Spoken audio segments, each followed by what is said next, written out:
Hello, ladies and gentlemen. I would like to share some scripture with you all today. And ladies and gentlemen, are you ready to feast? That's the question that I have for you all today. Are you ready to feast? Are you ready to have the best feast that you will ever have? And ladies and gentlemen, the first scripture I would like to read to you all today comes from Proverbs chapter 15, verse 15, and it says, "All the days of the oppressed are miserable, but a cheerful heart has a continual feast." Ladies and gentlemen, you do not need to be miserable. No, you do not. You do not need to be miserable one bit at all. Not one bit. The scripture here encourages you right now in this scripture to have a cheerful heart, because a cheerful heart has a continual feast. Continual means it's keeping on going and going. You'll be enjoying an awesome feast of food or something good that enriches your soul. And what do you have to do, ladies and gentlemen, to have a continual feast?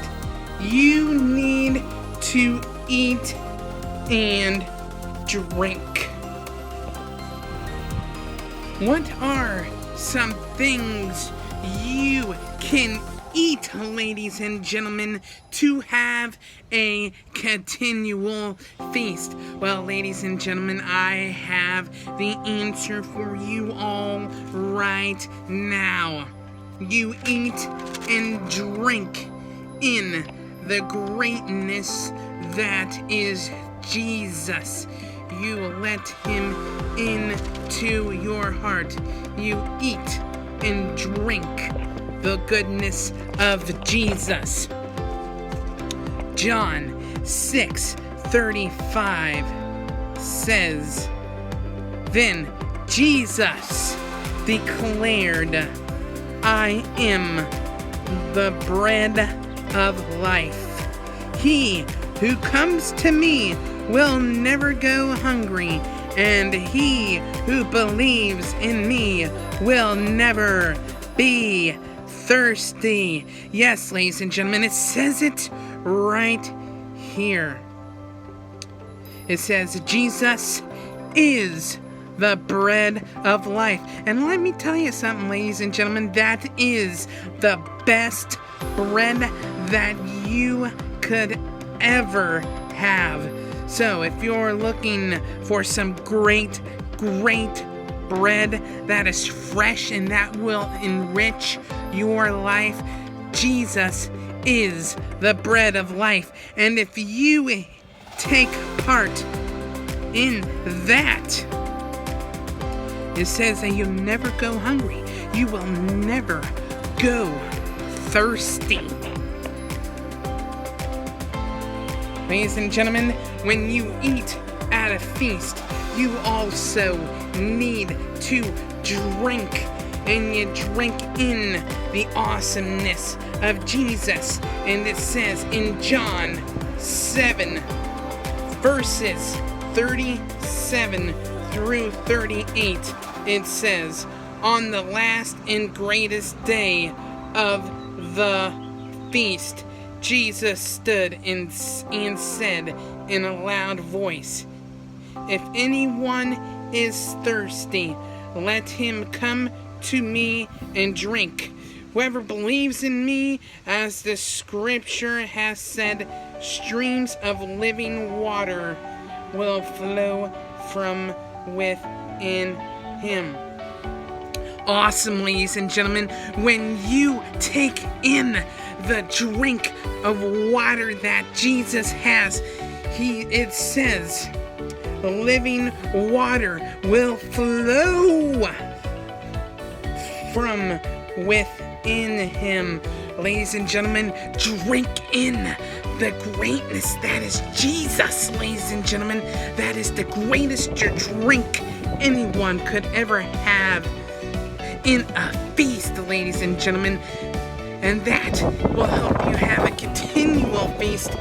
And it says, streams of living water will flow from within him. Ladies and gentlemen, drink in the awesomeness of Jesus. It is a great drink to have at that continual feast.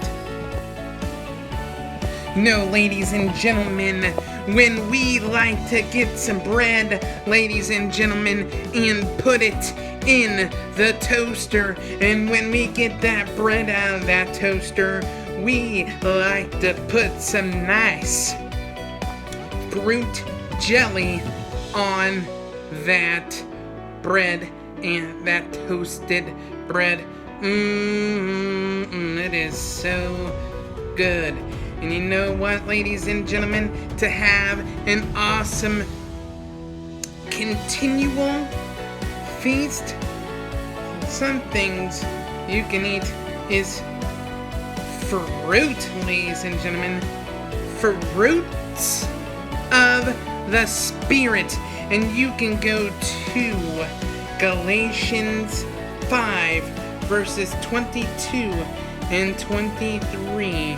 And it says, but the fruit of the Spirit is love, joy, peace, patience, kindness, goodness, faithfulness, gentleness, and self-control.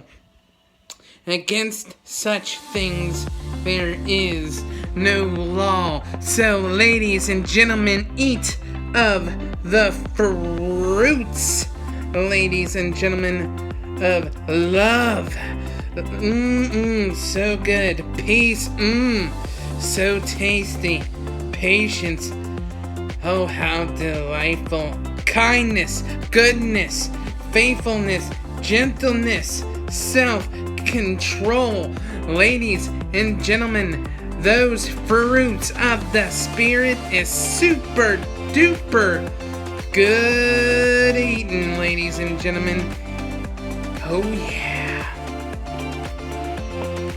Now, sometimes, ladies and gentlemen, there are some foods out there, ladies and gentlemen, that could not be good for us out there. For example, ladies and gentlemen, take sugary foods or fried foods. Yes, those foods could be good and tasty, but you know what? They are bad for our body. And the same thing goes for us spiritually.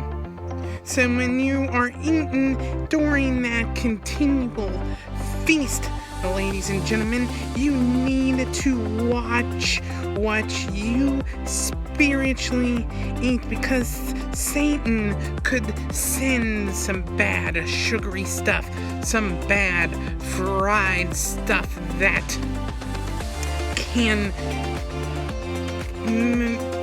destroy our continual feast that we should not eat. That's bad for our soul. So I would like to read some scripture for you all today. It says in 1 Peter 2, starting at verse 1, it says, therefore, rid yourselves of all malice and all deceit, hypocrisy, envy, and slander of every kind. Verse 2 says, like newborn babies crave pure spiritual milk, so that by it you may grow in your salvation.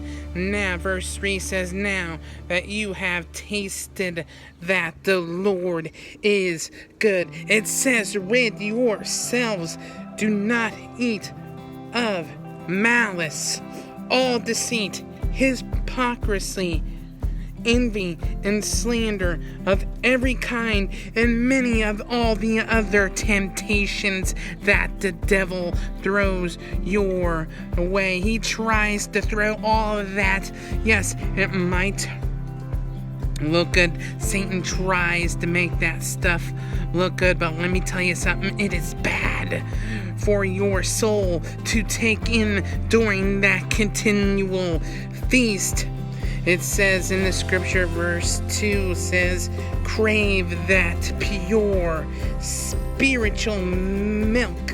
Crave that awesome milk, so that you may grow in your salvation, ladies and gentlemen. Take in that pure spiritual stuff that enriches your soul.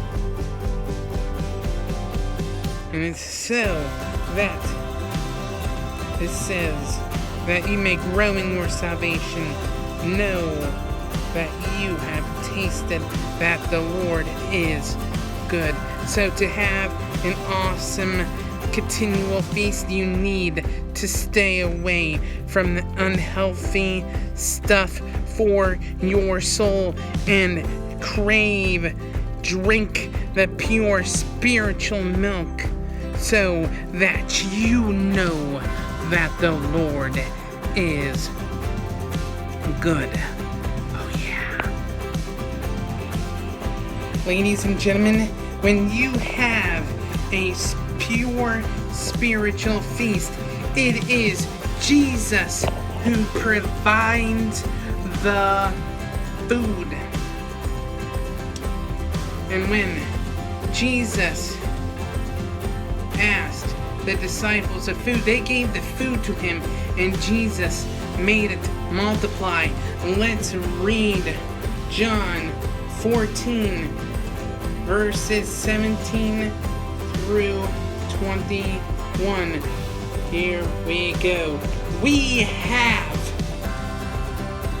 here only 5 loaves of bread and 2 fish, they answered. Bring them here to me, he said, and he directed the people to sit down on the grass. Taking the 5 loaves and the 2 fish, and looking up to heaven, he gave thanks and broke the loaves. Then he gave them to the disciples, and the disciples gave them to the people. They all ate and were satisfied. And listen to this. And the disciples picked up 12 basketfuls of broken pieces that were left over. The number of those who ate was about 5,000 men, besides women and children. Let's read verse 20 again. They all ate and were satisfied. Listen to this. Listen to this. And the disciples picked up 12 basketfuls of broken pieces that were left over. When Jesus provides us some awesome spiritual food, there is plenty of leftovers, ladies and gentlemen. Jesus provides more than enough for you to have that spiritual feast. And you know what? It is awesome to share those leftovers. Ladies and gentlemen, you do not need be oppressed.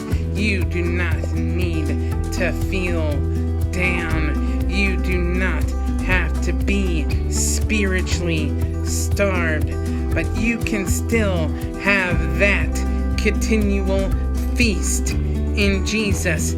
Take part of the spiritual food and drink that Jesus gives to you. And when you are at that spiritual feast, ladies and gentlemen, Satan will try to throw some food in there that will mess up your spiritual digestive tract, and it will mess your soul up. And ladies and gentlemen, when you are at that continual feast, Jesus will provide you that food, and you will have leftovers. Ain't that awesome or what? Take part of that awesome spiritual feast that Jesus has for us today. All you just have to do is take all of that. Take it in. Ask Jesus to come into your heart today. Take part of the elements, the food that Jesus gives to us today. Take that into your heart and soul today. Don't delay.